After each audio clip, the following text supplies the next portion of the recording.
Roderick, who was laughing happily for the first time in a long time, turned to Alexia upon hearing her words. His expression was serious. It seemed that the matter he had to say was quite important. Is that why? The rumored incident. The one where Byron was stopped at a checkpoint and then dramatically escaped. Isla wasn't mentioned in the rumors he heard, but she could have been involved. Roderick, where are you going? When Roderick abruptly stood up from his seat, Ophelia asked in disbelief. I'll be back soon, Ophelia. Roderick didn't mention Isla for no reason.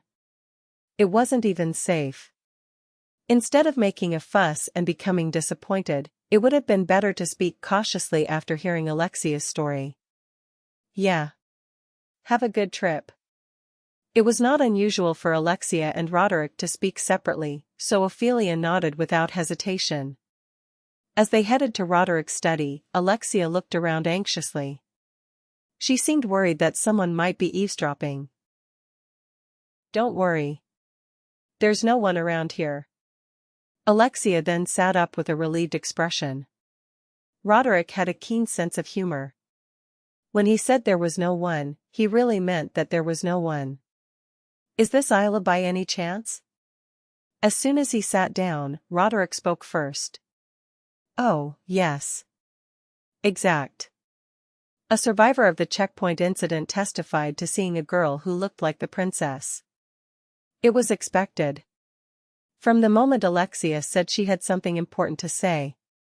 But upon hearing the story of his daughter's sighting, Roderick felt his composure shake. Phew. He covered his face with his palms and sighed deeply. Tell me more. That's complicated. Alexia began to speak, scratching the back of her neck with an embarrassed expression. It might seem simple, since it was just a collection of testimonies from survivors, but it was not. Even for Alexia, who was speaking, it was a confusing story that made it difficult to understand what was happening. Of course, it was difficult to simply reproduce the survivors' testimonies. They used all kinds of rhetoric, as if they were praising a great figure from a myth or legend. If he copied it as is, it was obvious that he would lose credibility. So that girl fought on Byron's side? When Alexia finished her story, Roderick, who had been listening silently, asked in disbelief. Yeah. I heard he uses a dagger. It seems like he learned swordsmanship from Cloud Air. It was a story I didn't understand at all. Why on earth would he side with Byron and harm government forces? And why was Byron teaching fencing to his enemy's daughter? But, it's said that the girl tried to save the soldiers in some way, Alexia continued. This was the part that made things even more difficult to understand. Although he fought on Byron's side, he attempted to save at least one more person. He tried to silence them by killing all the soldiers. It was quite paradoxical. Oh, and numerous testimonies claimed to have heard Byron's men call the girl Mississippi. One of them even said they heard the girl call Byron father. Miss? Father? It was getting more and more confusing. I had never heard of Byron having a daughter the same age as Isla. Maybe that silver-haired girl is not the princess. If it's your daughter. No. It just can't be. Roderick knew Byron too well. Before meeting Ophelia. Maybe it was back then, when he was so libertine and didn't reject any woman who crossed his path. There was no way he could have had a child with another woman during the time he was crazy about Ophelia. The girl was Isla. There was no way there were two of those rare silver-haired girls near Byron.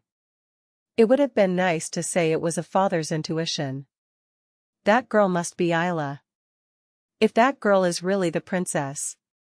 Your Excellency.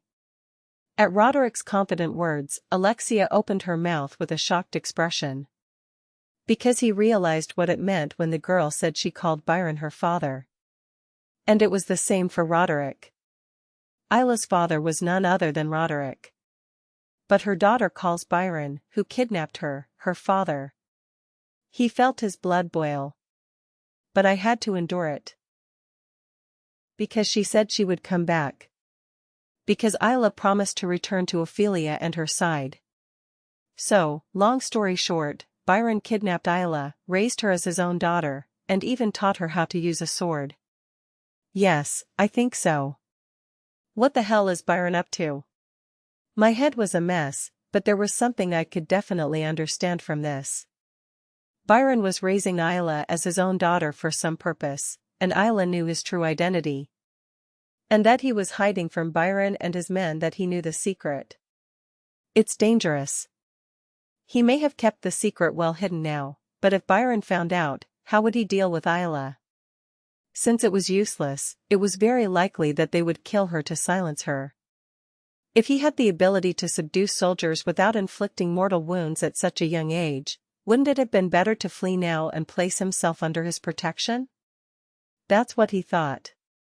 No. Roderick shook his head. At least, if Isla stayed by Byron's side of her own free will, there had to be a reason.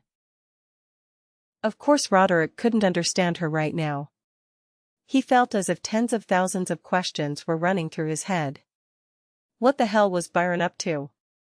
Why did Isla, knowing all this truth, stay by his side, leaving only these words, "I will definitely return someday"? He didn't understand the situation, and he was so angry and frustrated that he thought he was going crazy. He wanted to grab Byron right now, grab him by the throat, take his daughter away, and demand that he tell him what he was doing. But that was impossible. "Are you well, Your Excellency?" Alexia asked cautiously, watching his face. It was as if he understood Roderick's confusion. This was because they had been learning fencing together since they were children and had been together for a long time, so he could read Roderick's emotions well. Ophelia was the only one who knew more about Roderick than she did. Yeah. It wasn't good. He was angry, frustrated, and his mind was full of questions. There was no one to confide his complex feelings to. Ophelia was pregnant. Furthermore, the cause of his recent collapse and loss of consciousness was unknown. I felt that I should not tell him about such a complex matter, one that had not yielded any clear results. When he remembered what he looked like when Isla first disappeared. For the sake of the child in her womb and for the sake of Ophelia. At times like these, he needed to stay calm. Cheat on Ophelia? Can I do it? Although there was an excuse that it was for his own good. How difficult it was to remain silent and not tell Ophelia this important fact. He wasn't lying though, he just kept his mouth shut. Roderick was constantly tormented by the fact that he had to cheat on his partner. "Do you want to train with me for the first time in a long time?" Roderick looked at Alexia and asked. He wanted to clear his mind, but when his head was messed up, the best thing he could do was move his body and sweat. And in this empire, there were not many who could match Roderick's sword. One of them, Alexia, was home at the time. It was a perfect opportunity for Roderick. Yeah? Oh yes. Of course, it wasn't a bad offer for Alexia either. Crossing swords with Roderick was a great opportunity to grow, and it wasn't often that he got the chance to train with him. However, Alexia had a strange hunch. She had a feeling that this training wouldn't end until she was completely exhausted. And that premonition turned out to be incredibly accurate. One more time. While Alexia took a moment to catch her breath, Roderick, having regained his strength, raised his sword again. Alexia, who knew why Roderick was so insistent on asking her to train, groaned softly and stood up from her seat. He had to save energy to respond. Only then could he raise his sword. Roderick swung his sword with such ferocity that Alexia had to grit her teeth to block it. Only after blocking the storm-sweeping sword several times did Roderick finally let go of Alexia, seemingly satisfied with her temper. Phew. Roderick wiped the sweat from his chin and fell into thought, as if reflecting on something. Please keep this a secret from Ophelia for now. At least, until she gives birth safely. Yes, I will. Alexia nodded at Roderick's order, who finally opened his mouth. It was totally predictable.